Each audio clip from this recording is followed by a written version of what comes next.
جمعہ کو فجر کے وقت سے تھوڑا سا پہلے اسرائیل نے ایران کے اوپر حملہ کیا۔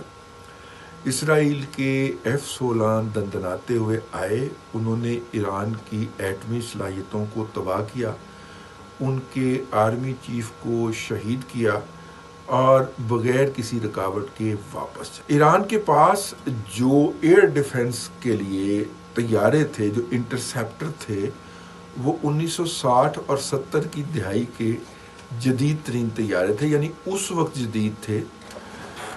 تاہم اس کے بعد پاکستان نے تو اپنے طیاروں کے اوپر کام کیا، جس کے اندر معراج 3 اور معراج 5 ابھی بھی شامل ہے، لیکن ایران صرف اپنے ان امریکی ساخت کے اور کچھ روسی ساخت کے طیاروں کو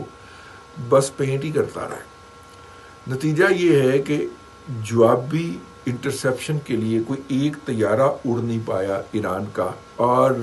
بڑی پرسیژن کے ساتھ دو ممالک کراس کرتے ہوئے اسرائیل کے طیارے آئے اور ان کی ایٹمی تنصیبات کے اوپر حملے کر کے واپس چلے گئے۔ سعودی عرب نے اس کی مذمت کی ہے اور اسے ایران کی خود مختاری کے اوپر حملہ قرار دیا ہے، اور اسی طرح کا بیان پاکستان کے دفتر خارجہ نے بھی جاری کیا ہے، اور انہوں نے ایران کے ساتھ ایران کی حمایت کرنے کا اعلان کیا۔ لیکن اب اس میں ایک جو سوال پیدا ہوتا ہے کہ اس سے کچھ دن پہلے اسی طرح کی ایک سچویشن کا پاکستان کو بھی سامنا کرنا پڑا، اور وہ پاکستان کے ہمسائے بھارت کی طرف سے پاکستان پہ کی گئی خود ساختہ جارحیت تھی،